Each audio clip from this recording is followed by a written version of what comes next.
الحمد لله نحمده ونستعينه ونستغفره ونؤمن به ونتوكل عليه ونعوذ بالله من شرور أنفسنا ومن سيئات أعمالنا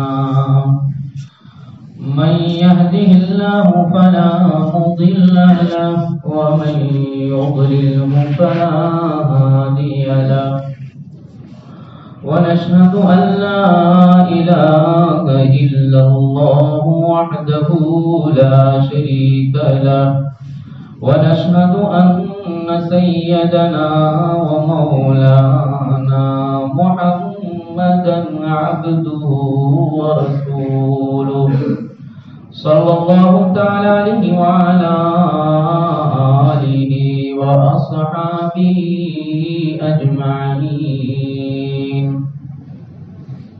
أما بعد فأعوذ بالله من الشيطان الرجيم بسم الله الرحمن الرحيم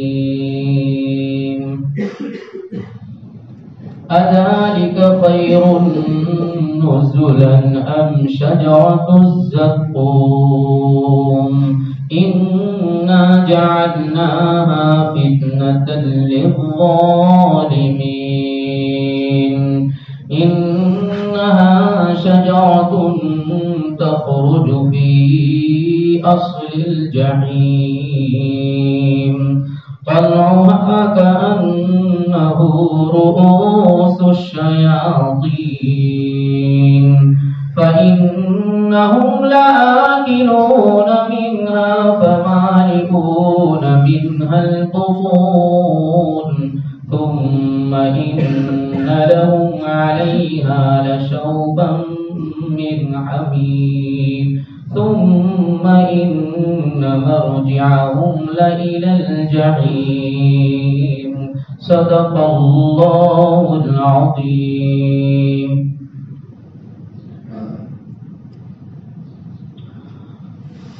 محترم سامعین کرام، اہل جنت کے انعامات کے بعد اہل جہنم کے عذابات کا ذکر ہو رہا ہے، جس میں اللہ تبارک و تعالی اہل نار کی مہمانی کا تذکرہ کرتے ہوئے فرما رہے ہیں کہ اہل نار کو، اہل جہنم کو شجرہ زقوم کھلایا جائے گا۔ اب شجرہ زقوم کے بارے میں اختلاف اس بات کا ہے کہ شجرہ زقوم جو وہاں دیا جائے گا اہل جہنم کو، تو شجرہ زقوم کیا دنیا کا شجرہ زقوم ہے یا وہاں کا شجرہ زقوم ہے؟ بعضوں نے فرمایا کہ دنیا میں بھی شجرہ زقوم ہے،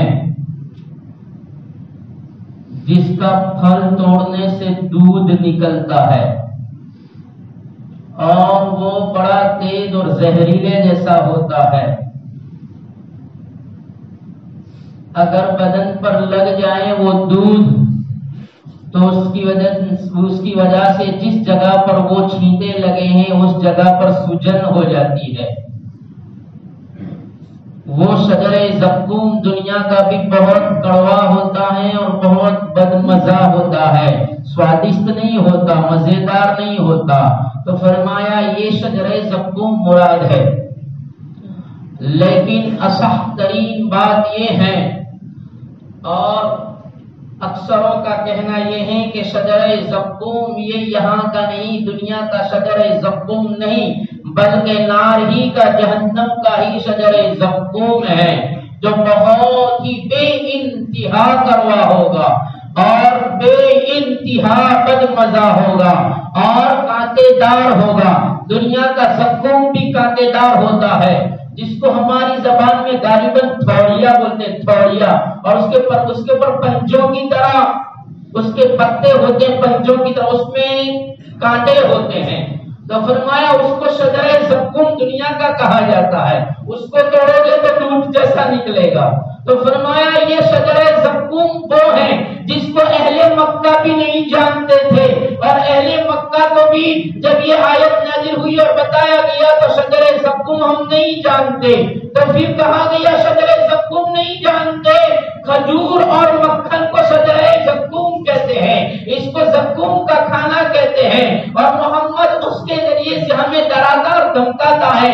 اس طریقے کے الفاظ کہہ کر نبی کریم صلی اللہ علیہ وسلم کا اور قرآن کا وہ لوگ مذاق اڑاتے تھے اور استہزاء کرتے تھے کہ ایسی میٹھی چیز کو شجرہ زقوم کہتا ہے، اور کہتا ہے بہت کڑوا اور بہت مزہ ہوا کرتا ہے، لیکن اصل میں ایسی بات نہیں ہے، یہ ان کی مذاق تھی، لیکن قرآن کہتا ہے شجرہ زقوم ہے، اور اس کے ذریعے سے اللہ مہمانی کرے گا۔ حضرت عبداللہ ابن عباس رضی اللہ عنہما کے حوالے سے فرمایا گیا، ترمذی شریف کی روایت ہے، صحیح تبیان القرآن بیان فرماتے ہیں کہ نبی کریم صلی اللہ علیہ وسلم نے فرمایا شجرہ زقوم کا اگر ایک قطرہ، ایک ٹیپا دنیا میں گرا دیا جائے تو پوری دنیا اس کی بدبو سے ان کا جینا اجیرن بن جائے، ان کا جینا بہت دشوار ہو جائے۔ ایک قطرے کے گرانے پر وہ شجرہ زقوم اللہ جہنمیوں کو پلائے گا۔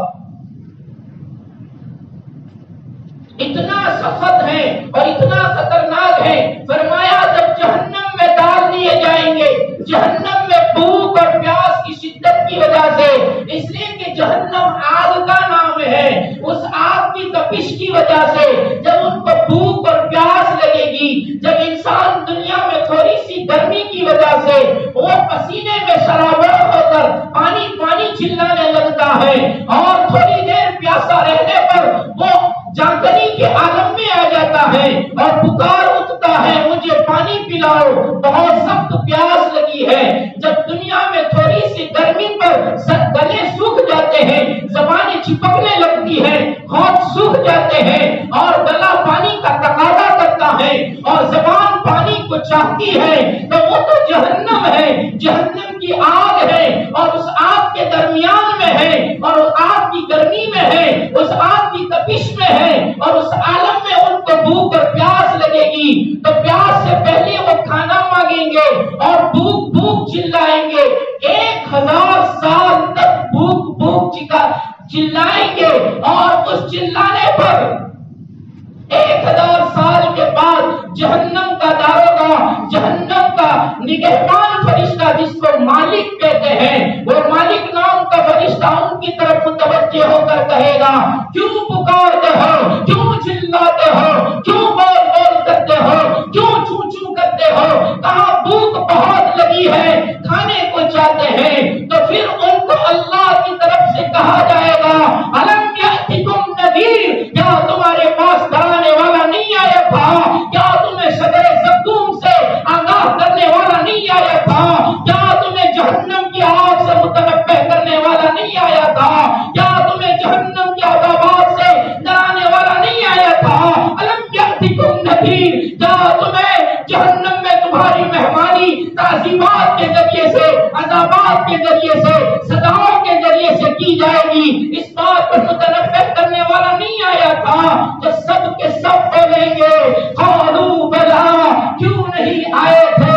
سمجھانے والوں نے بہت چیخ چیخ کر سمجھایا، چٹیوں میں ہاتھ ڈال ڈال کر سمجھایا، داڑھی کے بال پکڑ پکڑ کر سمجھایا، اور گلوں میں ہاتھ ڈال ڈال کر دوستانہ تعلق کر کے سمجھایا، گھر آ کر سمجھایا، مجلسوں میں سمجھایا، اکیلے میں سمجھایا، انفرادی طور پر ملے تو سمجھایا، یکسوئی میں سمجھایا، سب جماعت دوستوں کی مجلس لگی تھی اس میں آ کر مجلس میں بھی سمجھایا، کھیل کے میدانوں میں کھیلتے تھے، ہمارا کھیل رکوا کر ہمیں بلا بلا کر ہمیں جمع کر کے سمجھایا، قالوا بلا، آئے تھے سمجھانے والے، لیکن ہماری کھوپڑیوں شریفوں میں نہیں اترا، ہمارے دماغ نہ کہتے تھے دنیا کی رنگینیاں، دنیا کی چمک دمک، دنیا کی جوانی کا شباب اور دنیا کی جوانی کا ایک عالم تھا، جس عالم میں نے ان کا دیا، ہم نے ان کی نہ مانی، ہم دنیا کی نعمتیں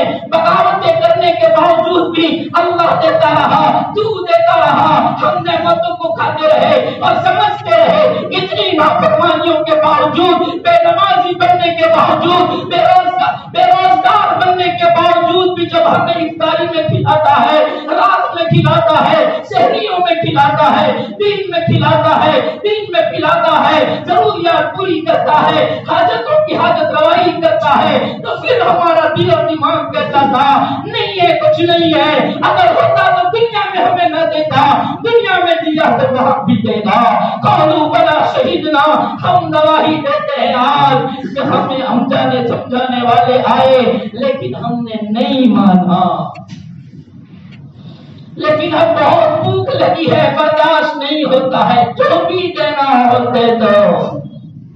مفسرین فرماتے ہیں ان کی ان آہو بکا پر، ان کی ان الہا و جاری پر اور ان کے ان بل بلانے پر وہ رب کریم کہے گا دے دو، ان کو دے دو، لیکن وہ پیٹ بھرنے کے لیے نہیں، بھوک مٹانے کے لیے نہیں، بلکہ ان کو سزا دینے کے لیے، ان کو عذاب دینے کے لیے۔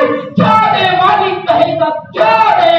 اللہ کہے گا ان کو شجرہ زقوم دو، ان کی آج مہمانی کرو۔ مہمان کو خالی نہیں رکھایا جاتا، آج ان کی مہمانی شجرہ زقوم سے کرو، وہ کڑوا کھاتے دار پھل دیا جائے گا۔ مفسرین فرماتے ہیں وہ کڑوا پھل جب ان کو دیا جائے گا کھانے کے لیے نہیں بلکہ کس لیے؟ اِنَّا جَعَلْنَاهَا فِتْنَةً لِلظَّالِمِينَ، ہم نے اس شجرہ زقوم کو ظالمین کے لیے، کافرین کے لیے اور مشرکین کے لیے، فساق کے لیے، فجار کے لیے، معصیت قدروں میں دن رات گزارنے والے، معصیتیں کرنے والے گنہگاروں کے لیے، بغیر توبہ کے مر جانے والے، ایمان تو لائے تھے، گناہ کرتے رہے، گناہوں سے توبہ نہیں کی اور بغیر توبہ کے مر گئے۔ فرمایا ہم نے ان کے لیے اس کو آزمائش بنایا، فتنہ بنایا، عذاب بنایا۔ اللہ کہتا ہے فتنۃ للظالمین، ہم نے اس کو فتنہ بنایا ہے، اس کو ہم نے عذاب بنایا ہے۔ ان کو دو، جہنمیوں کو وہ دیا جائے گا، لو کھاؤ۔ ارے اس کے کھاتے اتنے خطرناک کہ زبان کو چیر ڈالیں، جبڑے پھاڑ ڈالیں، لیکن بھوک کی شدت ایسی ہوگی کہ وہ ان کا انتظار کروے پھلوں کو بھی لیں گے اور اس کو ہاتھ اپنے دانتوں میں توڑیں گے اور اپنی داڑھوں سے چبائیں گے۔ اس کی کرواہٹ ایسی کرواہٹ کہ وہ نہ نگل سکتے ہیں، نہ اگل سکتے ہیں، نہ باہر نکال سکتے ہیں، نہ اندر نکل سکتے ہیں۔ گلے کے بیچ میں وہ ایک دم اٹک جائے گا۔ جس کو اللہ نے آزمائش بنایا ہے، سزا بنائی ہے، تو سزا تو ایسی ہی ہوا کرتی ہے، گلے کے بیچ میں اٹک گئی اور گلے کے بیچ میں تکلیف ہو رہی ہے، اندر نہیں اترتا۔ اگر کسی آدمی کا کوئی لقمہ اٹک جائے، مچھلی کھانے والا، مچھلی کا کانٹا اگر بیچ حلق میں اٹک جائے تو اس کے لیے پریشان ہو جاتا ہے، کچی روٹی چباتا ہے، وہ ٹکڑوں سے نہیں اترتا، پانی پیتا ہے نہیں اترتا، ہر قسم کے علاج کراتا ہے، یہاں تک کہ اطباء کے پاس جاتا ہے، ڈاکٹروں کے پاس جاتا ہے، دوائی کراتا ہے، علاج و معالجے کراتا ہے، تب جا کر جب اندر اترتا ہے تو ایک ٹھنڈا سانس لیتا ہے۔ یہ تو شجرہ زقوم ہے، اندر نہیں اتر رہا ہے، اور اندر نہ اترنے پر وہ پانی مانگیں گے۔ قرآن ذکر کرتا ہے انہا شجرۃ تخرج فی اصل الجحیم طلعها کأنہ رؤوس الشیاطین۔ جہنم کا وہ درخت جس کو جہنم سے اگایا، جس کی جڑیں آگ میں ہو، جس کے پروان ہی، جس کی سچائی ہی آگ سے کی گئی ہو، ارے اس درخت کے کیا کہنے، جس کو آگ ہی پلائی گئی ہو، پانی پلانے پر پانی والا درخت ٹھنڈا ہوا کرتا ہے، اس کے سایوں سے ٹھنڈک ملتی ہے، ہوا کے چوکوں پر چلنے پر اس درخت سے ٹھنڈی ٹھنڈی ہواؤں کی جھونکے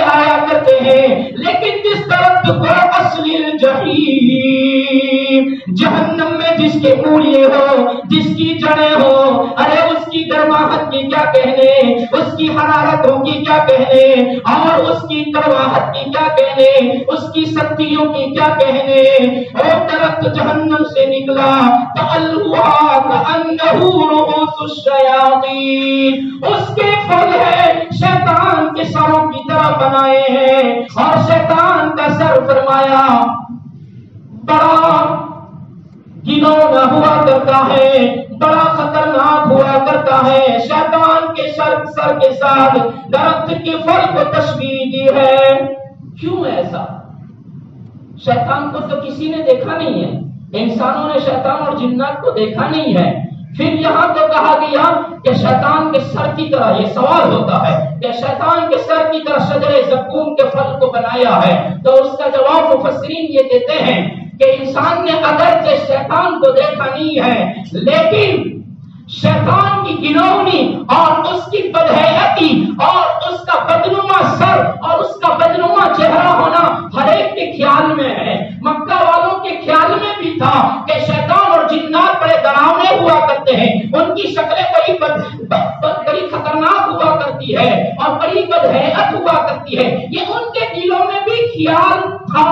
اس لیے اس خیال کی وجہ سے اللہ نے ان کو تشبیہ دے کر بتایا، جس طرح شیطان کو دیکھے بغیر تم نے یہ سمجھ لیا ہے کہ اس کی شکل بڑی بدصورت ہے، بڑی بدحیات ہے، اسی طریقے سے شجرے زقوم کو دیکھا نہیں، پھر بھی تمہیں بتاتے ہیں کہ شجرے زقوم کا پھل بھی شیطان کے سر کی طرح ہوا کرتا ہے۔ تو لوگ کسی اللہ والے کو فرشتے کے مانند کہتے ہیں کہ یہ تو فرشتے جیسا ہے، حالانکہ فرشتہ کسی نے دیکھا نہیں ہے، لیکن اس کے تقوی کو دیکھ کر، اس کی حیات کو دیکھ کر، اس کی زندگی کو دیکھ کر لوگ فرشتے سے تشبیہ دیتے ہیں۔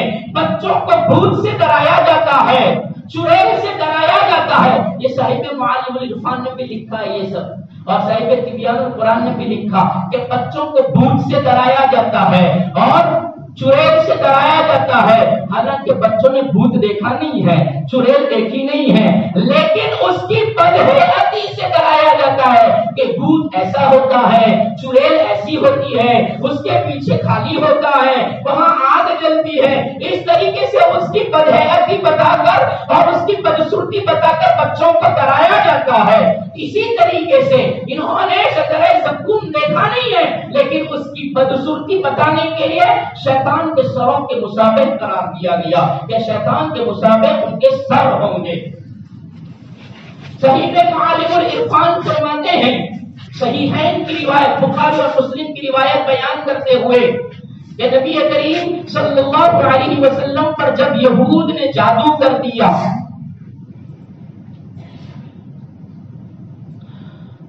لبید بن عاصم کے ذریعے سے اللہ کے رسول صلی اللہ علیہ وسلم پر جادو کرایا گیا، اور جادو فرمایا کھجور کے پتوں کے اوپر ٹوٹی ہوئی کنگھی کے دانتے جو ہوتے ہیں نا وہ ٹوٹے ہوئے تھے، اس لیے فرمایا گھروں میں ٹوٹی ہوئی کنگھی مت رکھو، ہاں ٹوٹی ہوئی اس کے دانتے ٹوٹ گئے ہیں، ایسی کنگھی کو گھر میں مت رکھو، اکثر ایسی چیزوں سے جادو اور سحر ہوا کرتا ہے۔ تو ٹوٹے ہوئے کنگھی اور بال کے اوپر انہوں نے جادو کیا تھا، اسے آگے بھی بتایا تھا، آج بھی بتاتے ہیں، جب داڑھی کا بال ٹوٹے تو اس کو ٹکڑے کر کے پھینکو، ہو سکتا ہے داڑھی کے بال پر جادو ہو جائے۔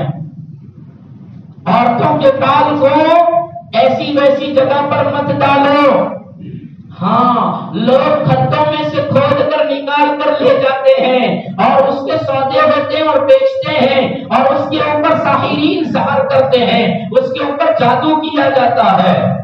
اس لیے اپنی ماں بہنوں سے بھی گزارش ہے کہ اپنے سر کے بالوں کو کنگھی کرنے کے بعد ایسی ویسی جگہ پر مت ڈالو، یہ سر کے بال بھی تمہارا سطر ہے، اس کو محفوظ رکھو، اور محفوظ کرنے کے بعد قبرستان میں اچھی طریقے سے اس کو دفناؤ، اس کو اچھی طریقے سے دفن کرو تاکہ کسی اور کے ہاتھ میں نہ جائے اور اس کے اوپر غیر کی نظریں نہ گرے۔ تو یہاں نبی کریم صلی اللہ علیہ وسلم پر صحیحین کی روایت جادو کیا گیا، یہ تین چیزیں استعمال کی گئی، کھجور کے پتے ٹوٹی ہوئی کنگھی اور بال، ان تینوں کے ذریعے سے جادو اور سحر کیا گیا، اور سحر کرنے کے بعد مدینے سے تھوڑی دوری پر ایک کنواں تھا جس کو بئر اروان کہا جاتا ہے۔ بئر اروان وہ اس وقت ناقابل استعمال کنواں بن گیا تھا، اس کا پانی اور اس کو کوئی استعمال نہیں کرتا تھا۔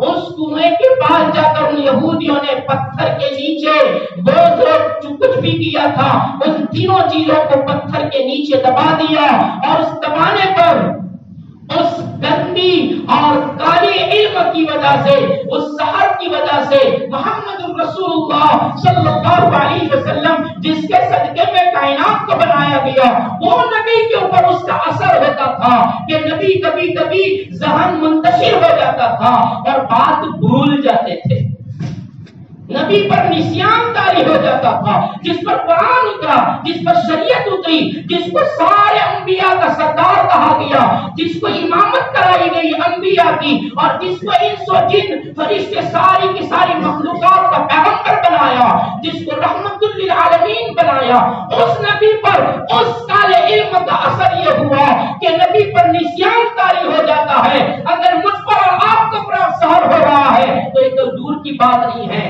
لوگ کہتے ہم نہیں مانتے، جادو بادو کو ہم نہیں مانتے۔ مانو نبی پر ہوا ہے اور اس کا علاج اللہ نے کیا ہے۔ ہاں، اس کو ماننا، اگر سحر ہے تو مانو کہ سحر ہے، جین کی حرکت ہے تو مانو کہ جین حرکت کر رہا ہے۔ صحابہ کو جین کی تکلیف ہوتی تھی، نبی کے پاس آتے تھے، نبی قرآن کے ذریعے سے اس کا عمل بتاتے تھے۔ ہاں، اس کے عمل میں لوگ گڑبڑی کرتے ہیں، وہ غلط ہے، ورنہ اس کو ماننا کہ جادو ہوتا ہی نہیں ہے، جن کا اثر ہوتا ہی نہیں ہے، یہ نہ ماننا غلط ہے۔ ہاں، عمل کرنے والے عاملین اگر اس میں شرکیہ الفاظ، شرکیہ جملے، شرکیہ تعویذات اگر دیتے ہیں تو یہ غلط ہے، ورنہ قرآن سے علاج ہے اور کیا ہے، نبی نے کیا ہے۔ اللہ نے معوذتین اتاری، قل اعوذ برب الفلق، قل اعوذ برب الناس، اس کو اتاری نبی، اس کو کہیے صحابہ کو لے کر جائیے، ہم جگہ بتاتے ہیں۔ اس جگہ پر اللہ کے رسول صلی اللہ علیہ وسلم کو بھیجا، صحابہ کی ایک جماعت کو لے کر اللہ کے رسول صلی اللہ علیہ وسلم پہنچے۔ میں آپ کو جو بتانا چاہتا ہوں وہ معالم العرفان کے حوالے سے، بخاری شریف اور مسلم شریف کی حدیث کے حوالے سے، کہ وہاں پہنچے، وہاں پہنچنے کے بعد پتھر کو اٹھایا تو یہ تینوں چیزیں ملی، اور پھر ان تینوں چیزوں کو اللہ کے رسول صلی اللہ علیہ وسلم اس کنویں میں ڈال دیا، اور اس کے بعد اللہ کے رسول صلی اللہ علیہ وسلم کا اثر ختم ہوا۔ اس کنویں کے ارد گرد تھوہر، جس کو شجر زقوم کہتے ہیں، جس کو تھوہر کا درخت کہتے ہیں، درخت تھوہر، تو اس تھوہر کا درخت تھا۔ اللہ کے رسول صلی اللہ علیہ وسلم نے فرمایا، دیکھو، تو اس حدیث میں بھی رؤوس الشیاطین کا ذکر اللہ کے رسول نے فرمایا، دیکھو شیطان کے سروں کی طرح اس کے پھل ہیں، اس کو تھوہر کا درخت کہتے ہیں، اس کو شجر زقوم کہتے ہیں۔ اللہ تبارک و تعالی نے قرآن میں جس شجر کا ذکر فرمایا اور جس کے بارے میں فرمایا قلعھا کأنہ رؤوس الشیاطین، کہ ان کے پھل شیطان کے سروں کی طرح ہے۔ اللہ کے رسول صلی اللہ علیہ وسلم نے اس وقت صحابہ کو یہ تھوہر کا درخت شجر زقوم بتایا کہ دنیا کا شجر زقوم ہے، اس کی حالت بھی شیطان کی طرف بدہیئت ہے۔ معطا امام مالک رحمۃ اللہ علیہ، معطا کی کتاب معطا امام مالک، اس میں روایت آئی ہے کہ اللہ کے رسول صلی اللہ علیہ وسلم کے پاس ایک آدمی آیا اور وہ پرا گندا تھا، بال بکھرے ہوئے تھے، خستہ حال تھا، میلے کچیلے کپڑے تھے۔ اللہ کے رسول صلی اللہ علیہ وسلم خدمت اقدس میں آیا، اللہ کے رسول صلی اللہ علیہ وسلم نے اس کو تنبیہ کی اور فرمایا شیطان کی طرح شکل مت بناؤ۔ کیا فرمایا؟ شیطان کی طرح شکل مت بناؤ، اپنے بالوں کو ٹھیک رکھو، اگر بال رکھنے کا بہت شوق ہے تو اس کی صفائی رکھو۔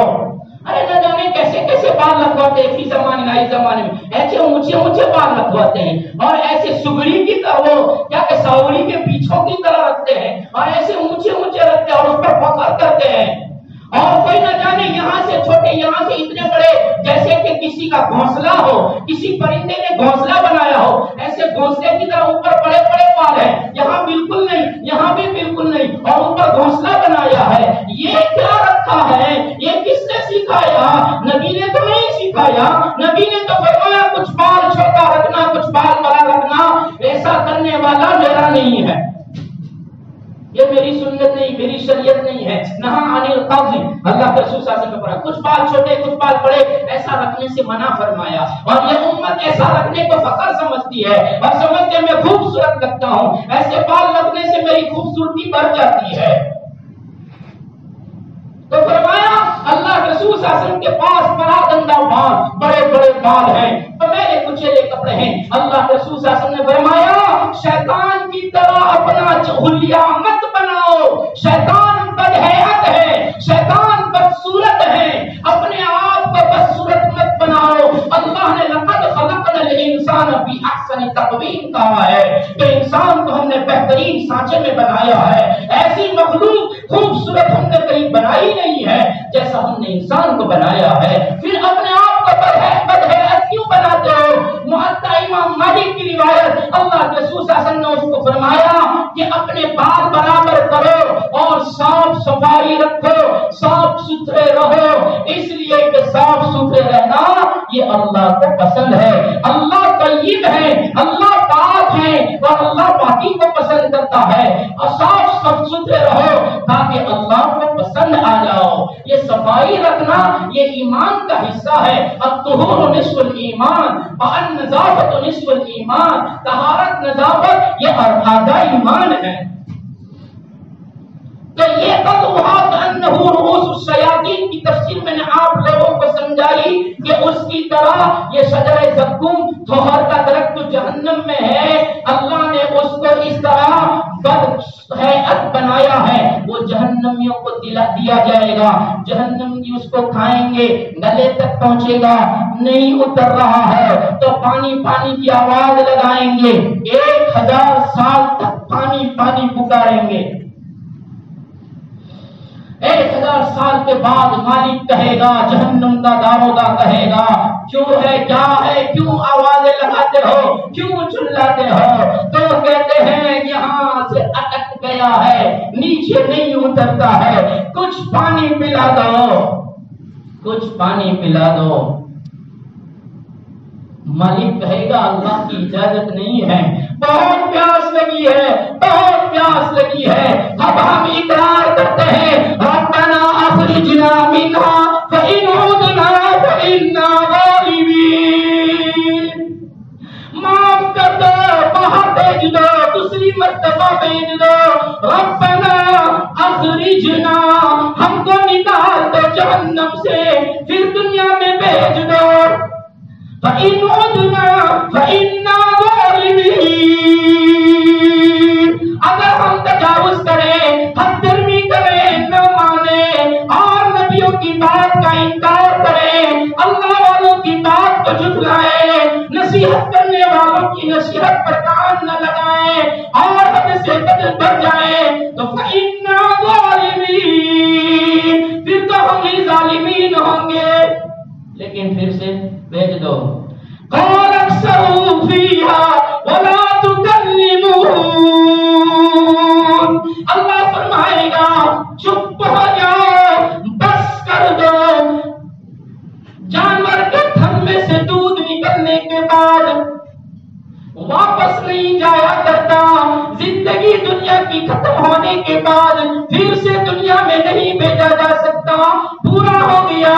قال اکثروا، رانتے ہوئے ذلت کے ساتھ، خواری کے ساتھ پڑے رہو، ولا تکلمون، ہمارے سامنے لب مت اٹھاؤ، زبان مت چلاؤ، بات مت کرو، تکلم مت کرو، تم متکلم نہ بنو، ہم تمہارا مخاطب بننا نہیں چاہتے، تمہاری آہ و پکار کو سننا نہیں چاہتے، یہی رہو۔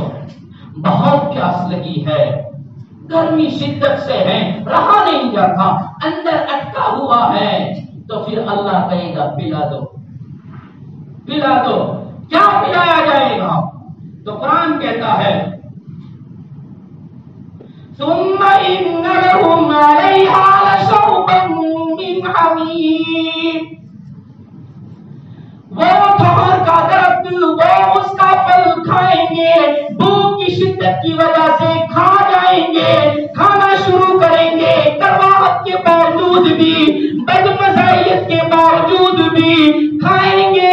اور بعضوں نے فرمایا اس کی کرواہٹ کی وجہ سے اور اس کی بدمزاحیت کی وجہ سے نہیں کھائیں گے، فرشتے زبردستی کا ٹھوس دیں گے، منہوں میں ڈالیں گے، کھانا ہی پڑے گا.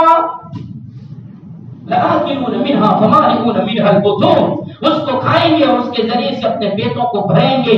نہیں کھانا ہے، بہت کروا ہے، بہت شدید کرواہٹ ہے، منہ میں نہیں جاتا ہے، کیسے کھائیں؟ تو فرشتے ان پھلوں کو ان کے منہوں میں ٹھوس دیں گے، زبردستی کھلائیں گے. اور زبردستی اس لیے کھلائیں گے تاکہ ان کو تعذیب دینا، ان کو عذاب دینا مقصود ہوتا ہے، ان کے عذاب میں زیادتی کرنا مقصود ہوتا ہے. نہیں چاہتے، دل بھی نہ کہتا ہے، پھر بھی کھلاؤ، اس لیے کہ دنیا میں بہت منمانی کی ہے. وہاں من کی چاہتوں کا سب کچھ کیا، من کی چاہتوں کا کھایا، من کی چاہتوں کا پیا، من کی چاہتوں کا جیا، من کی چاہتوں کا رہا، من کی ساری چاہتیں پوری کی. جب بھی من نے جو کہا وہ کیا. آج اس کی من نہیں کہے گا، پھر بھی کھلایا جائے گا، ہم ٹھوس کر کھلائیں گے. تو فرشتے ٹھوس کر کھلائیں گے تو زبردستی کھانے پر یہاں اٹک جائے گا. فرشتے کہاں تک؟ منہ تک اس کو اندر ڈالیں گے، گلے میں اٹک گیا، اب گلے سے نیچے اتارنے کے لیے کیا کریں؟ تو فرمایا پانی کو چیخیں گے. 1000 سال کے بعد اللہ کہے گا ان کو پلاؤ. کیا پلائیں؟ کون سا پانی پلائیں؟ کون سا مشروب پلائیں؟ کون سا شربت پلائیں؟ کون سے شربت کی آمیزش کی جائے؟ دنیا میں تو بڑے بڑے مشروبات پی کر آیا ہے، مینگو بھی پیا ہے، پائنیپل بھی پیا ہے، نہ جانے کیا کیا نام آتے ہیں، وہ سارے پی کر آیا. اس میں کون سے شربت کی ملاوٹ کی جائے؟ تو اللہ کہے گا لشوبا من حمیم، اس پانی کے اندر وہ ملاوٹ کرو. کس بات کی؟ لشوبا، ایسا گرم پانی، ایسا کھولتا ہوا پانی. مفسرین فرماتے ہیں اس کی حرارت کا، اس کی گرماہٹ کا اور اس کی شدت کا عالم یہ ہوگا کہ ان کو جب وہ پانی دیا جائے گا تو وہ اپنے لبوں تک لانے سے پہلے ہی اس کی حرارت سے اور اس کی اٹھنے والی بھاپ سے، اس کے اٹھنے والے جو اندر سے دھوئیں کی شکل میں اٹھتی ہے وہ بھاپ، اسی کے ذریعے سے ان کے ہونٹ جلس جائیں گے. ابھی تو پیا نہیں ہے، صرف اس کی حرارتوں سے ہونٹ جلس گئے، لیکن پیاس کی شدت ایسی ہوگی کہ وہ اس کو پیئیں گے اور اپنے لبوں سے لگائیں گے، گھونٹ لگائیں گے. اللہ کی قسم مفسرین فرماتے ہیں گھونٹ پیئیں گے اندر اس کو اتارنے کے لیے. وہ تو اترے گا لیکن ساتھ میں انتریاں لے کر نکلے گا. اس ایک گھونٹ پانی کا عالم یہ ہوگا کہ اس کی انتریاں کٹ کر کے باہر نکلے گی، پھر وہ انتریاں واپس آ جائے گی، پھر سے ٹھیک ٹھاک ہو جائے گی. پیاس اتنی لگی ہے، مفسرین فرماتے ہیں، حضرت قتادہ رحمۃ اللہ علیہ فرماتے ہیں وہ اتنا پانی پیئیں گے، وہ کھولتا ہوا پانی اتنا پیئیں گے جیسے ایک پیاسا اونٹ پیتا ہے. کہ اونٹ تو ایک ہفتے کا، ایک اتھواڑیے کا، ایک ویک کا پانی پی لیتا، اسٹاک کر لیتا ہے. ارے مہینوں بھی اس کو چلتا ہے پانی کے بغیر. اتنا پانی وہ کھولتا ہوا پیئیں گے، انتریاں کٹے گی آئے گی، کٹے گی آئے گی، یہ ہوتا رہے گا. اللہ تبارک و تعالیٰ وہ گرم گرم پانی پلائے گا. اس میں کس چیز کی آمیزش ہوگی، کون سا شربت اس میں لگایا ہوگا؟ فرمایا اس کے اندر پیپ اور لہو ڈالا گیا ہوگا. پیپ اور لہو ڈال کر اس کی رنگت بدل گئی ہے. پیلا پیپ ہے، سرخ خون ہے، 2 رنگ ڈالے گئے، 2 رنگ کے لگانے سے اس کا رنگ بدل گیا اور اس کے مزے اور سواد میں بھی تبدیلی آ گئی، اتنا بدمزہ، خون دیکھتے ہیں تو کپکپی آ جاتی ہے، کسی کا پیپ دیکھتے ہیں، پرو دیکھتے ہیں، پاک دیکھتے ہیں تو آنکھ بند کر لیتے ہیں اور کہتے ہیں یار اس کو دھانکو اس کو دھانکو، کھانے بیٹھے ہو اس کی وجہ سے کھانا بھی اچھا نہیں لگتا۔ پیپ اور پرو کے دیکھنے سے آدمی کا دل کتراتا ہے اور بھوک بھی مٹ جاتی ہے، پیاس کی پانی کی بھی پیاس بجھ جاتی ہے کہ نہیں پینا ہے، اتنا خطرناک منظر ہم نے دیکھا ہے۔ یہ تو اسی کا ملا ہوا پانی اللہ دے گا اور کہے گا اس کو پیو، ثم ان لهم عليها شربا من حميم ثم ان مرجعهم الى الجحيم۔ یہ پلانے کے بعد پھر اللہ کہے گا اس کو جہنم میں پھینکو۔ لو بھوک کرتے تھے، پیاس کرتے تھے، ہم نے پانی بھی پلا دیا، کھانا بھی پلا دیا، اب ان کو جہنم میں پھینکو، تو پھر ان کو جہنم میں پھینکا جائے گا۔ وہ سمجھیں گے اب حال پورا ہوا لیکن یہ تو حکم ہو گیا، ان کو جہنم میں پھینک دو، اور جہنم میں پھینکا جائے گا۔ وہ جہنم کیسی ہے، وہ جہنم میں پھینکا جائے گا کیسی جہنم؟ سنو کیا فرمایا حضرت انس رضی اللہ عنہ راوی ہے، فرماتے ہیں اللہ کے رسول صلی اللہ علیہ وسلم کے پاس ایک مرتبہ جبرائیل ایسی حالت میں آئے، ایسے وقت میں آئے جس وقت میں جبرائیل کے آنے کی عادت نہیں تھی، عادت کے خلاف وقت پر آئے اور آ کر اللہ کے رسول صلی اللہ علیہ وسلم کو سلام کیا، اور جبرائیل کی بزرگی کو دیکھ کر اور جبرائیل کی ہیئت کو دیکھ کر، اترا ہوا چہرہ دیکھ کر اللہ کے رسول صلی اللہ علیہ وسلم نے فرمایا جبرائیل کیا بات ہے، ایسا منظر تو چہرے کا کبھی دیکھا نہیں، جبرائیل آپ کی ایسی حالت تو ہم نے کبھی دیکھی نہیں ہے، یہ کیسی حیرت ہے، یہ اداس چہرہ کیوں ہے، یہ اداسی کیوں ہے، اور تیرا آنا وقت کے خلاف کیوں ہے؟ جبرائیل آپ ایسے وقت میں نہیں آیا کرتے۔ جبرائیل علیہ السلام نے فرمایا یا رسول اللہ صلی اللہ علیہ وسلم میں ایسے وقت سے آ رہا ہوں جس وقت کہ اللہ نے جہنم کو سلگانے کا، جہنم کو دھونسنے کا، جہنم کو پھونکنے کا حکم دیا ہے، جہنم کو دہکانے کا حکم دیا ہے، اور جہنم کے دہکانے کے حکم کی وجہ سے چہرے پر مسموردگی آ گئی۔ اللہ کے رسول صلی اللہ علیہ وسلم فرما رہے ہیں جبرائیل جہنم کی طرح ہمیں حالت تو سنائیے، جہنم کیسی ہے؟ حضرت انس رضی اللہ عنہ فرماتے ہیں اللہ کے رسول صلی اللہ علیہ وسلم کے پوچھنے پر جبرائیل علیہ السلام جہنم بیان کر رہے ہیں اور جہنم بتا رہے ہیں، تو مجھے آپ کو بھی سننا چاہیے، جب نبی سن رہے ہیں تو نبی کے امتی کو بھی سننا چاہیے تاکہ وہ جہنم سے بچنے والے اعمال کیے جائیں۔ جبرائیل علیہ السلام نے فرمایا یا رسول اللہ صلی اللہ علیہ وسلم میں آپ کو قسم دے کر کہتا ہوں، اس رب کی قسم جس نے آپ کو نبی برحق بنا کر بھیجا، اللہ نے حکم دیا جہنم کو جلسانے کا اور جہنم کو دہکانے کا، 1000 سال تک دہکائی گئی تو وہ بالکل سرخ لال ہو گئی، پھر اللہ نے فرمایا اس کو اور جلساؤ اور دہکاؤ، 1000 سال تک اس کو دہکایا گیا، گرم کیا گیا اور اس کو برابر تپایا گیا، یہاں تک کہ 1000 سال میں وہ بالکل سفید ہو گئی، پھر اللہ نے فرمایا اس کو اور گلاؤ اور بھڑکاؤ، 1000 سال تک اور دکھایا گیا۔ یا نبی اللہ صلی اللہ علیہ وسلم 1000 سال تک دکھانے پر وہ بالکل سیاہ اور کالی ہو گئی، یا رسول اللہ آج بھی کالی ہے، اور اللہ نے فرمایا اس کو جلاؤ۔ ایسی حالت میں آپ کے پاس آ گیا یہ پیغام دینے کے لیے، آپ کے امتیوں کو کہہ دیجئے، آپ کی پیاری امت کو کہہ دیجئے آپ کی امت بہت کمزور ہے، اس حکم کے ملنے پر مجھے آپ یاد آ گئے، آپ کی امت کی ہمدردی نے مجھے آنے پر مجبور کر دیا، میں نے اجازت لی الہی حبیب کے پاس جانا چاہتا ہوں، اجازت مل جائے۔ اللہ نے کہا جاؤ جاؤ حبیب کے پاس پہنچ جاؤ، میرے حبیب کو بھی سنا دو، اپنی امت جنت کے بارے میں آگاہ کر دو، متنبع کر دو۔ یا رسول اللہ صلی اللہ علیہ وسلم، آپ کی امت کا جو آدمی جہنم سے بچنا چاہتا ہو اور جہنم کو حق سمجھتا ہو، جہنم کی عذابوں کو سچا جانتا ہو، اس کو جہنم کے عذاب سنا دو۔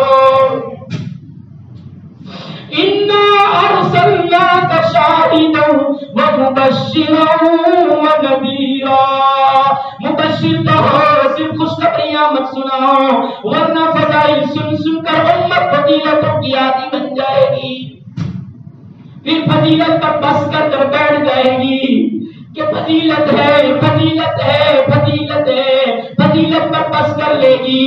ایک مرتبہ پڑھنے پر اللہ اتنا ثواب دیتا ہے، پڑھ لو، نماز پڑھنے کی ضرورت نہیں۔ اس لیے ذرا ان کو عذابات بھی سناؤ، جہنم بھی سناؤ۔ جو جہنم کو حق سمجھتا ہو، اس کے عذاب کو برحق سمجھتا ہو، اس کی آنکھیں اس وقت تک ٹھنڈی نہ ہو جب تک وہ جہنم سے بچا نہ لیا جائے۔ جبرائیل کہہ رہے ہیں آپ کی امت کا وہ فرد جس کو جہنم برحق آنے کا یقین ہو، اس کی آنکھیں اس وقت ٹھنڈی نہ ہو جب تک کہ وہ جہنم کے عذاب سے بچا نہ لیا جائے۔ اللہ کے رسول صلی اللہ علیہ وسلم نے پوچھا وہ جہنم کیسی ہے؟ حضرت جبرائیل علیہ السلام نے پھر قسم کھا کر فرمایا یا رسول اللہ صلی اللہ علیہ وسلم، میں قسم کھا کر سناتا ہوں، جہنم میں اللہ نے ایسے عذابات بنائے ہیں اور ایسا شجر زقوم بنایا ہے کہ اگر اس کا ایک قطرہ اتار دیا جائے زمین پر تو پوری زمین کے سمندر وہ سارے کڑوے ہو جائیں اور ناقابل استعمال ہو جائیں۔ اتنا خطرناک اللہ نے شجر زقوم بنایا ہے۔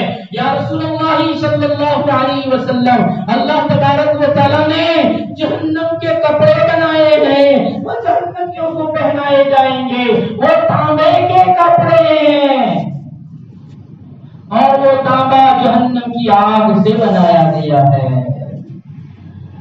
وہ جہنم کا کپڑا صرف آسمان سے لٹکا دیا جائے، جہنم کا وہ کپڑا صرف لٹکا دیا جائے تو اس کی بدبو سے پوری کی پوری انسانیت کا جینا حرام ہو جائے۔ یا رسول اللہ صلی اللہ علیہ وسلم، اللہ نے قرآن میں جس زنجیروں کا تذکرہ فرمایا ہے، جن ساکڑوں کا ذکر فرمایا ہے، وہ زنجیر اگر ایک ہاتھ کے بقدر دنیا کے کسی پہاڑ پر رکھ دی جائے تو پہاڑ پگھل کر ریزہ ریزہ ہو جائے۔ صرف ایک ہاتھ کے بقدر وہ زنجیر، وہ ساکڑ وہ رکھ دی جائے پہاڑ پر تو پہاڑ بھی پگھل کر ریزہ ریزہ ہو جائے۔ یا رسول اللہ صلی اللہ علیہ وسلم، مشرق میں ایک آدمی کو عذاب ہو، مغرب کا آدمی اس عذاب کی وجہ سے جل جائے۔ مشرق مغرب کتنا دور ہے؟ مشرق میں کسی کو عذاب ہو رہا ہو تو مغرب میں جو آدمی ہوگا وہ اس کی عذاب سے جل جائے گا۔ اتنی خطرناک اللہ نے آگ بنائی ہے۔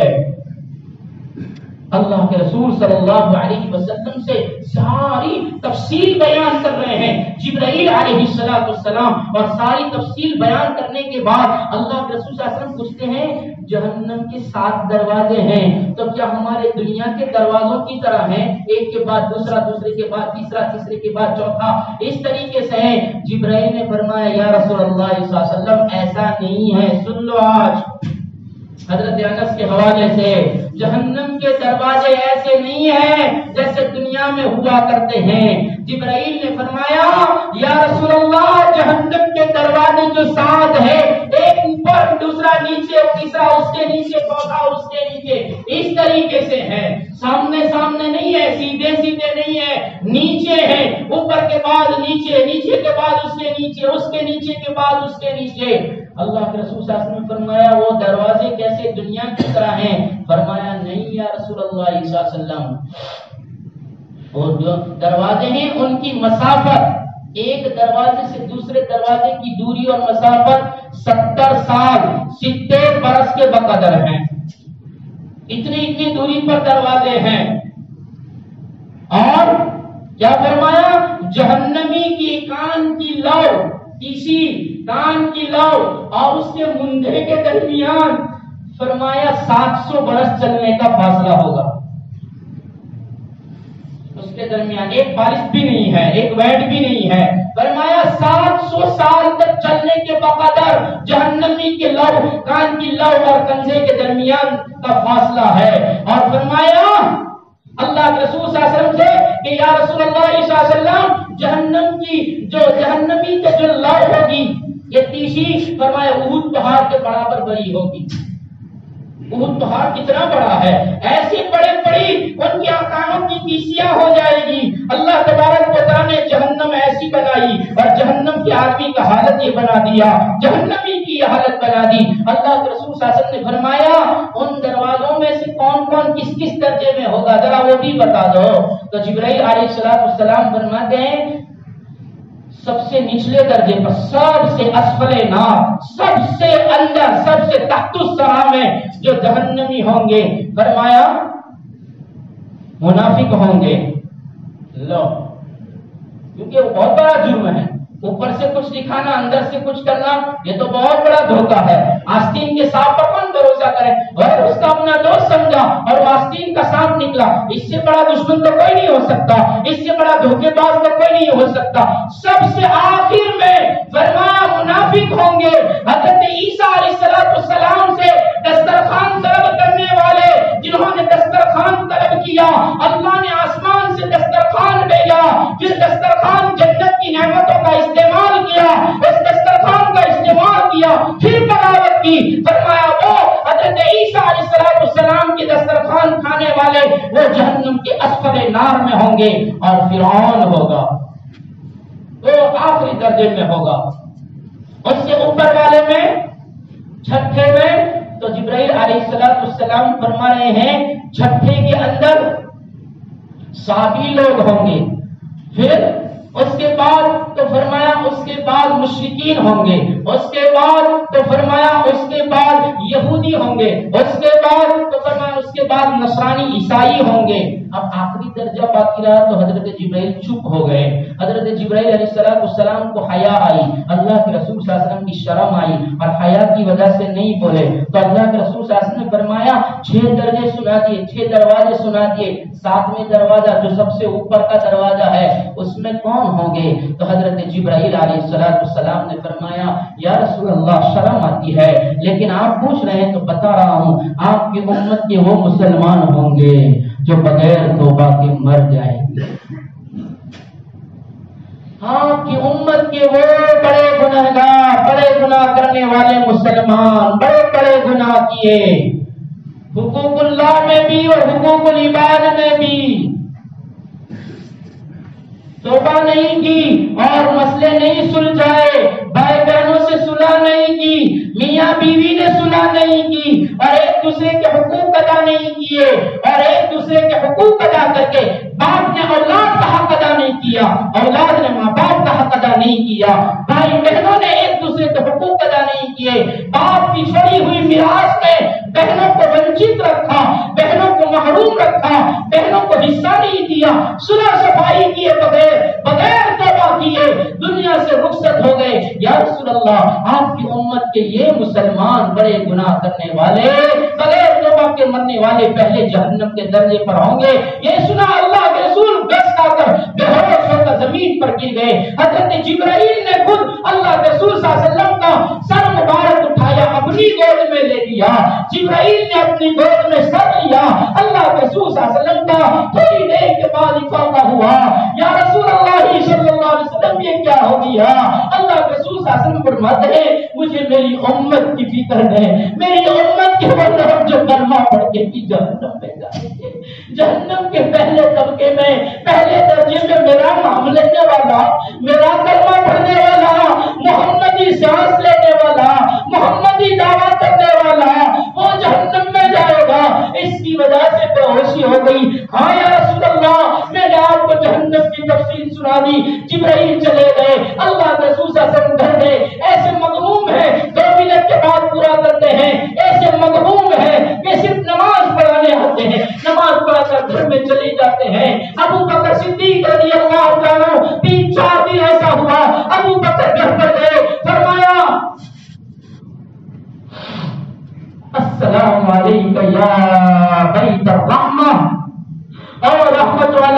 والوں نبی سے کہو ابو بکر آیا ہے. ابو بکر کا کسی نے جواب نہ دیا. اہل رحمت نے بیت رحمت میں سے کوئی جواب نہ آیا. ابو بکر سمجھ گئے کہ میرا حبیب بات کرنا نہیں چاہتا. جو ابو بکر کے بغیر ایک پل نہ رہ سکا. آج ابو بکر کو بھی جواب نہ ملا. ابو بکر کنارے ہو گئے. عمر آئے. عمر کے آنے پر عمر کے سوال کرنے پر جواب نہ ملا. عمر بھی کنارا ہو گئے. حضرت سلمان فارسی آئے. سلمان فارسی نے سلام کیا. جواب نہ ملا. سلمان فارسی روتے ہوئے گرتے پڑتے نبی کی بیٹی حضرت فاطمہ الزہرا کے پاس پہنچے اور وہاں جا کر سلام کیا اور کہا دختر نبی جوزہ علی ام حسنین. بات یہ ہے کہ نبی صرف نماز پڑھانے آتے ہیں, کسی سے بات نہیں کرتے, مغموم رہتے ہیں. ابو بکر کے لیے بھی دروازہ نہ کھلا, عمر کے لیے بھی نہ کھلا, سلمان کے لیے بھی نہ کھلا. جب ابو بکر کے لیے نہ کھلا, اب کسی کے لیے نہیں کھل سکتا. بس تو ہی ہے, ہو سکتا ہے تیری وجہ سے دروازہ کھلے. حضرت فاطمہ الزہرا نے اپنا لحاف پہنا اور اپنا پیراہن پہنا اور پہن کر اپنے ابا کے دروازے پر گئی اور دروازے پر جا کر کہا ابھی کا لفظ سنا تھا, او میرے باپ, او میرے ابا. نبی سجدے میں تھے اور سجدے میں رو رہے تھے. بیٹی کی آواز سنی. بیٹی کی درد بھری آواز سے سننے پر کہا میرے نفسی جگر کے لیے دروازہ کھول دو. دروازہ کھولا گیا اور نبی کریم صلی اللہ علیہ وسلم کمرے میں حجرے میں ہیں. فاطمہ گئی اور فاطمہ نے ابا کے چہرے کو دیکھا. ابا چہرے پر یہ زردی, یہ پلاس, یہ پیلا پن کیسا ہے اور یہ غموم چہرہ کیسا ہے.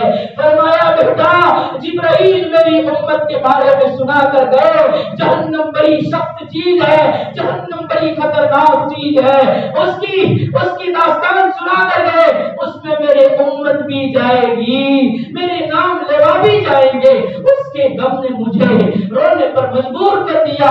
میری یہ حالت بنا دی ہے. حضرت فاطمہ الزہرا رضی اللہ عنہا نے فرمایا ابا وہ بڑا غفور رحیم ہے, اللہ نے آپ کو شفاعت کا حق دیا ہے. آپ شفاعت کریں گے, روئیں گے اور اللہ آپ کے رونے پر آپ کے گنہگار بندوں کو بھی جہنم سے نکال دے گا.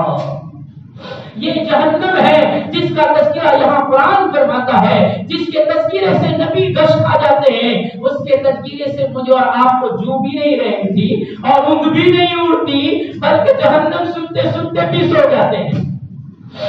فرمایا وہ جہنم ہے. اس جہنم سے کیوں ان کو جہنم میں ڈالا گیا, اس کی چند باتیں ہیں وہ انشاءاللہ آئندہ کل سنیں گے. اس کے بعد نبیوں کے تذکرے شروع ہوتے ہیں. نبیوں کی داستانیں انشاءاللہ اسی صورت میں شروع ہو رہی ہے, وہ آئندہ سنیں گے. اللہ تبارک و تعالیٰ کہنے سننے سے زیادہ عمل کی توفیق عطا فرمائے. بسم اللہ الرحمن الرحیم. الحمد لله حمدا كثيرا طيبا مباركا فيه. الحمد لله رب العالمين. الحمد لله رب العالمين. الحمد لله رب العالمين. اللهم صل على سيدنا محمد وعلى آل سيدنا محمد وبارك وسلم. یہ جہان آپ کا ہے مولا, یہ سارا جہان آپ کا ہے. یہ اللہ چونکی سے لے کر جبرائیل تک, اے اللہ ذرے سے لے کر پہاڑ تک, اے اللہ چونکی سے لے کر جبرائیل تک, اے اللہ قطرے سے لے کر سمندر تک, زمین سے لے کر آسمان تک, آسمان کے اوپر زمین کے نیچے, یا اللہ سب پر آپ کی حکومت ہے, سب آپ کی مخلوق ہے. یا اللہ سب کو آپ نے پیدا کیا ہے. آپ خالق اور مالک ہیں. آپ جب چاہیں جو چاہیں جس طرح چاہیں جہاں چاہیں جس طرح کرنا چاہیں کرنے پر قادر ہیں. آپ قادر مطلق ہیں. اے اللہ آپ غفور رحیم ہے. اے اللہ سو کے قاتل کو بھی آپ معاف کرنے پر آئے تو توبہ کی نیت کرنے پر اے اللہ آپ جنت میں پہنچا دیا کرتے ہیں.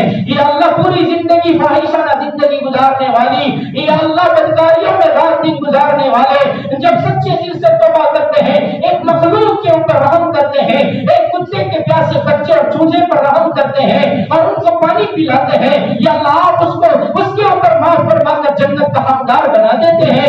آپ تو بڑے رحیم ہیں, آپ تو اکرم الاکرمین ہیں, آپ تو ارحم الراحمین ہیں, آپ غفار الذنوب ہیں, آپ غفور الرحیم ہیں, آپ ستار العیوب ہیں.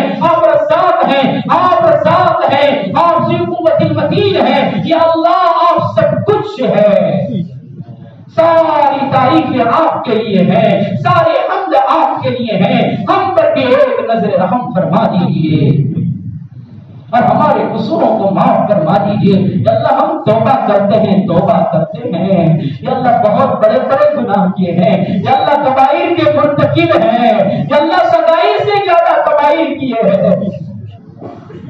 اے اللہ خلوتیں جلوتیں دن رات، یا اللہ نعمتوں کو کھا کر پی کر استعمال کر کے یا اللہ کھلا گناہ کیا، کھلا نماز کو چھوڑا، روزوں کو چھوڑا، مبارک مہینے میں یا اللہ صائم بننے کی بجائے فاسق بن گئے۔ اے اللہ تراویح کو، اس پہ قرآن کو آپ نے سنت قرار دیا، یا اللہ تراویحوں میں ہم نے اونٹوں کو سجایا، مسجدوں کو بسایا، اے اللہ موبائل کو سجایا، اے اللہ اس سے بڑی سیدھا گوڑی کیا ہو سکتی ہے؟ لیکن پھر بھی آپ جلا رہے ہیں، پھر بھی آپ کھلا پلا رہے ہیں۔ اے اللہ نعمتیں بند مت کیجیے مولا، ہمیں معاف کر دیجیے، یا اللہ ہمیں ان میں سے مت بتائیے جو کلمے والے تو ہیں لیکن کبیرہ گناہ کر کے توبہ کیے بغیر مر جاتے ہیں، یا اللہ بغیر توبہ کے مر گئے مولا جہنم کا پہلا درجہ، پہلا دروازہ یا اللہ ہم سے بڑھ جائے گا۔ اے اللہ توبہ قبول کر لیجیے، آپ توبہ کرتے ہیں، بلوغ سے لے کر آج تک جتنی بھی خطائیں ہوئی اس کی معافی مانگتے ہیں، معاف کر دیجیے، مغفرت کا عشرہ ہے مولا، مغفرت کا عشرہ ہے، دے دیجیے مولا، مغفرت دے دیجیے، معافی دے دیجیے، راضی ہو جائیے، امت کے بیماروں کو شفا دے دیجیے۔ یا اللہ بہت لوگ بیمار ہیں، یا اللہ اکثر انسانیت اسپتالوں میں ہے، یا اللہ اے اللہ اے اللہ ہم کی شکل تان کر انسانیت کو عافیت دے دیجیے، اے اللہ ایمان والوں کو تندرستیاں دے دیجیے، یا اللہ ان کی بیماری کو ان کی گناہوں کا کفارہ بنا کر ان کے لیے عافیت مقدر فرما دیجیے، یا اللہ مرحومین کی مغفرت فرما دیجیے۔ حافظ محمد کھاگیا کی بہن شیرپورہ میں انتقال کر گئی ہے، یا اللہ ان کی پوری مغفرت فرمائی ہے، یا اللہ قبر کو نور سے منور فرمائیے، جنت الفردوس میں جگہ عطا فرمائیے، امت کے تمام مرحومین کو معاف کر دیجیے، سب کی قبروں کو جنت کے باغیچے بنا کر جنت الفردوس میں جگہ دینے کے فیصلے فرمائیے، اور ہم سب کو وقت مقررہ پر کلمے والی ایمان والی موت عطا فرمائیے، یا اللہ مانگا وہ بھی عطا فرمائیے، مانگنے سے رہے اپنی شان عطا فرمائیے، دعاؤں کو اپنے بدل سے نبی کریم صلی اللہ علیہ وسلم کے صدقے طفیل میں منظور فرمائیے، معتکفین کے اعتکاف کو قبول فرمائیے، پورا مہینہ جنہوں نے پوری بستی کا کفارہ ادا کیا، یا اللہ ان کے اعتکاف کو قبول فرما کر ان کے لیے ہم سب کے لیے امت کے لیے ہدایت کا ذریعہ بنائیے۔ وصلی اللہ علی النبی الکریم برحمتک یا ارحم